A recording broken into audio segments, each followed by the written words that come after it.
Okay, so buckle up, because today we're diving into a real linguistic mystery.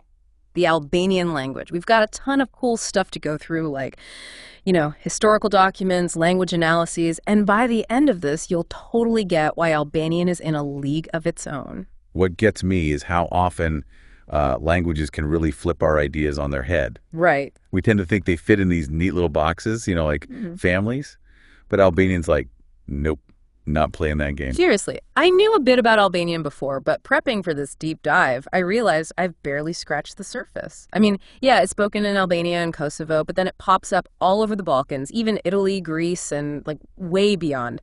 Talk about making an impact. Totally. And that's just the beginning. What really throws linguists for a loop, what makes Albanian such a black sheep is, well, it's what we call a linguistic oscillate. Imagine like a family reunion, but for languages. Okay, I like where this is going. Most can find their relatives, right? Trace their lineage back, connect the dots. But Albanian's like that guest who shows up, and everyone's like, wait, who invited you? No long-lost cousins, no distant relatives. It's like one of a kind. Exactly. The only survivor on its entire branch of the Indo-European family tree. And that's gold, pure gold for understanding how languages evolved, especially in isolation. Like finding a linguistic time capsule, a window into a past other languages just can't access. Okay, so Albanian's like this super rare linguistic gem, we've established that. But how do we even start tracing its history? Where do we even begin to look? Well, we put on our detective hats and dig into the archives. Picture this. It's 1284. We're in Ragusa, that's Dubrovnik today. Right. A crime witness is giving their testimony, and they mention someone yelling in, get this, lingua albanesca. Lingua albanesca, it sounds so formal, like they're making it official right then and there. Is that our first solid clue? It's where we start, and it's a big deal. The first documented instance of someone recognizing Albanian as a distinct language. But the trail doesn't end there. We've got another ace up our sleeve, the Mashari. It's the oldest surviving Albanian text we have. Okay, then Mashari, tell me more about this. What's the backstory? Published in 1555 by this Catholic cleric, Gyan Buzuku, it's a collection of religious writings and drawings. Basically a snapshot of how Albanian was used way back when. So not just a historical document, a linguistic time machine. We're looking at how they wrote and spoke Albanian over 450 years ago. That's incredible. You got it. And the plot thickens. Fast forward a bit, and we hit another big player that shaped Albanian, the Ottoman Empire. Ah, right. Centuries under Ottoman rule. Can't imagine that didn't leave a mark on the language. Oh, it did. Big time. Think cultural exchange, languages blending and influencing each other. The Ottomans definitely left their fingerprints on Albanian, bringing in new words, shifting how it evolved. But, and here's the amazing part, even with that pressure, Albanian held on to what makes it unique. It's a survivor. And then, bam, 1909 pivotal moment. They finally allowed Albanian schools. So centuries of linguistic suppression and then finally, boom, allowed to thrive in an educational setting. That's massive. Huge turning point. Think about it. A standardized education system, the language coming alive in public life again, like a rebirth. Wow, Albanian going through all that. I mean, knowing it's an isolate, standing alone like that, just makes its origins even more fascinating. If it's not related to any other languages, where on earth did it sprout from? That's the million-dollar question, right? The one that keeps linguists guessing. It's almost like having this puzzle, but with some pieces missing forever, Yeah, I feel that. We see influences. Sure, Latin, Greek, even bits of Slavic languages, and Turkish, obviously, from the Ottoman times. But the core, the heart of Albanian, that vocabulary, it's a mystery. So we're talking words that have zero known relatives, they just popped into existence in Albania. It's kind of like that. They're like these ancient linguistic fossils.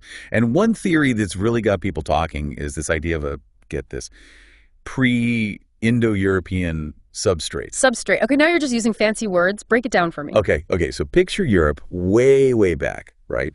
Before the Indo-European languages like, Latin, Greek, all those, there were other languages hanging out here first. Makes sense. And those languages, they didn't just disappear. They kind of left traces, subtle influences on the languages that showed up later, like building a house on foundations from ages ago. So Albanian might have these echoes of a super old lost language. That's amazing. Right. It could give us a glimpse into what Europe sounded like thousands of years back before even those Indo-European languages took root. Mind-blowing stuff. Albanian, the ultimate linguistic time traveler. Yeah. But we got to talk about, the elephant in the room, or should I say the Roman in the vocabulary. Albanian borrows a ton from Latin, right? Oh yeah, big time. Some estimates say almost 60% of Albanian vocabulary has Latin roots. That's a pretty big chunk of language. Yeah, centuries as neighbors with the Roman Empire, bound to pick up a few things, but it's not like Albanian just swallowed those Latin words whole, right? You got it. It wasn't just a swap Latin word out, Albanian word in. Hmm. They took those words and made them their own. The pronunciation shifted, they fit them into Albanian's own grammar. So even when borrowing, Albanian's like, I'm taking this, but I'm doing it my way. Exactly. Shows you how adaptable languages are, how resilient they can be, which kind of makes you wonder, did all this borrowing and adapting lead to different versions of Albanian? You're talking about dialects, right? I know there's Tosk in the south and Geg up north. Two sides of the same coin, those two. They share the same basic Albanian DNA, but they've got their own personalities, different pronunciations, even different words sometimes. So not like completely different languages, more like, say, British English versus American English. Perfect analogy. They can generally understand each other, especially the standard versions. But yeah, those differences add a whole other layer to things. Makes you wonder, how do you even pick a standard Albanian with two big branches like that? It's like choosing a favorite child. That's the debate. And it's ongoing. Right now, standard Albanian is based on Tosk. So Tosk wins for now, but what about Geg speakers? Do they feel left out? It's a valid point, and it's why there's a push for a more inclusive standard Albanian, something that represents both. Trying to please everyone, huh? Tough task. But dialects and borrowed words aside, I've heard Albanian has some pretty unique sounds too, right? It's like, I don't know, finding a hidden instrument, one you've never even heard of, and then boom, you're hearing it for the first time. Those sounds, they give a language character. It's the music of a language. Yeah. And yeah, Albanian has a few sounds that really make it stand out. Like that Earl, right. I was practicing before, and it's a tongue twister for sure. It's a workout. That L is what we call a velarized L. So you're making a regular L sound, but you're also raising the back of your tongue like you're about to gargle. Adds a really cool texture to it. I like it, like a deluxe version of the L. And then there's the A, which always makes me think of a cat, like that little pause between purrs. Perfect description. It's a schwa, a really neutral vowel sound, actually found in loads of languages. But here's the thing about Albanian, that A, it can sound different depending on where you are. Like, it changes with its environment. No way. So the A is like a chameleon then, blending in. Exactly.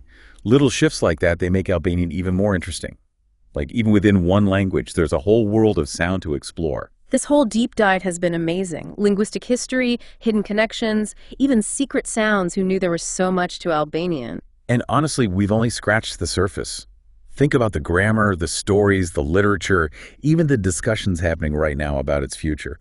There's a lifetime of discovery here. It reminds you that learning a new language, it's more than just, words and rules. It's like connecting with a culture's soul, getting its history. Well said. So next time you hear Albanian, maybe it's a song or a movie, or just someone chatting, take a second and think about everything behind it. This is a language that's fought to survive, that whispers secrets of the past. What a journey.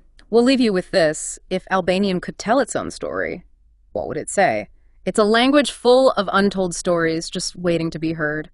Thanks for joining us on this deep dive into Albanian, everyone.